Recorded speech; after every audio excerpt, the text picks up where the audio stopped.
Welcome to Bourbon School. I'm Lauren. And I'm Brian, and today, for the first time in a long time, we're just going to review a bottle. Oh, I like it.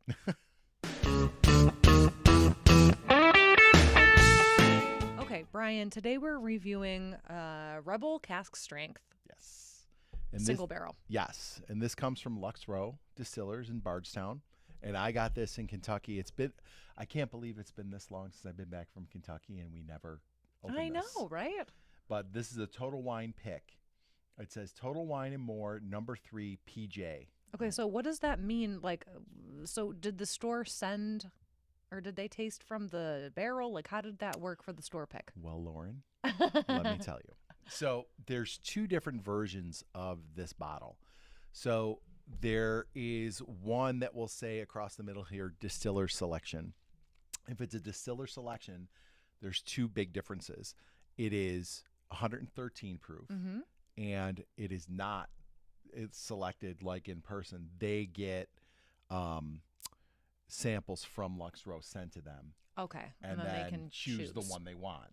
And then, so if you see a distiller selection, that was not handpicked, really. It was picked from a set of samples. This one, the cask strength ones that say cask strength across the middle, that means it's bottled at 120 proof. So that's a little hotter.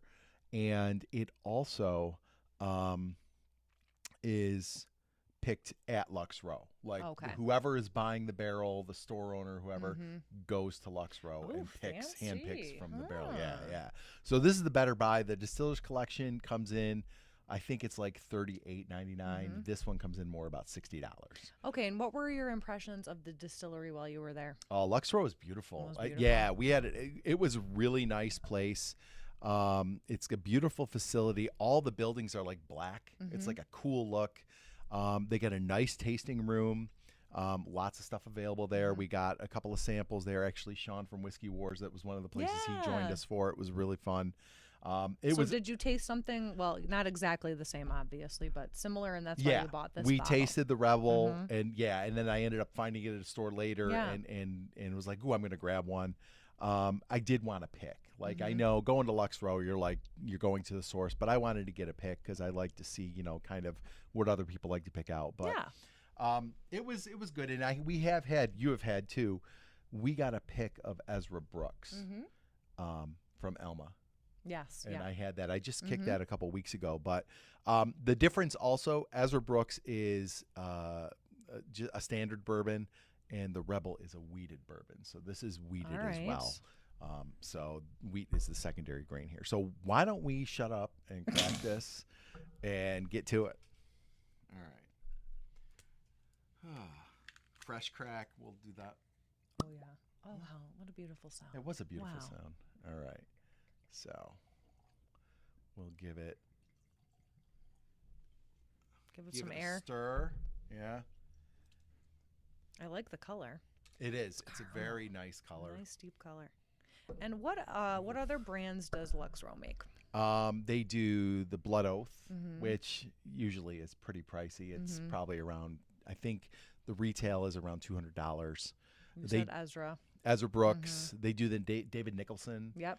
And they also have some bourbons that are just labeled Lux Row. But for me, I have had the Rebel I've tried, and the Ezra Brooks, and that's it. So, boy, I got like ethanol right up my nose the first time I sniffed it. I don't want to judge it too harshly on the first pour. It's but it's pretty strong. It hits you though, yeah. All right. It does smell nice, but it smells very strong. I love it. I mean, if you like weeded, it's hot, but it's not too hot.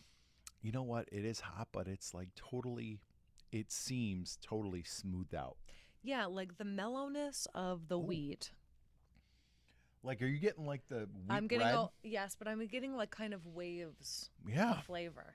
So it's not like a one and done. I mean, it has lasting effects, lasting taste.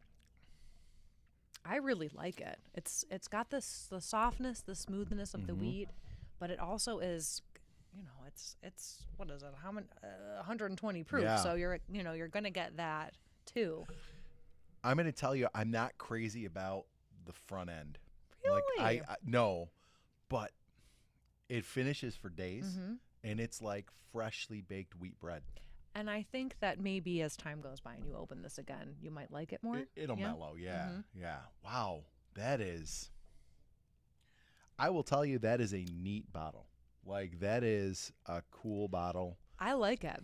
It's got some interesting flavor profile. Right, and we're a little bit like, just like our Rise, we're a little bit some judgmental maybe of the wheated bourbons, but I think it's very good. I like it a lot. The more I sip it, the more I like it, for sure. Yeah, it's got a unique flavor to it. It's definitely not a typical bourbon. No, I don't think so at all. And I think,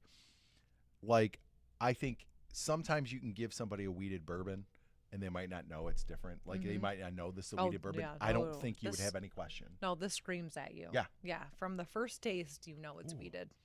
I like it. I think it's a nice change of pace. Yeah. Like, in when you do like what we're doing, where we are making videos and tasting bourbons all the time, a lot of times they start to blend together. Yeah, they run together, for sure. So it's really nice to find one that's got some uniqueness to it. Yeah. Yeah, for sure. I think, too, like, we get used to tasting very similar flavors. Like you said, I mean, we were looking at the Roundup behind us, and this is a standout. Yeah, I think so, for sure. I like it. All right, so if you liked this video, don't forget to like, subscribe, share, and ring the bell for notifications. So you never miss another episode of Bourbon School. And don't forget to check out our Facebook community.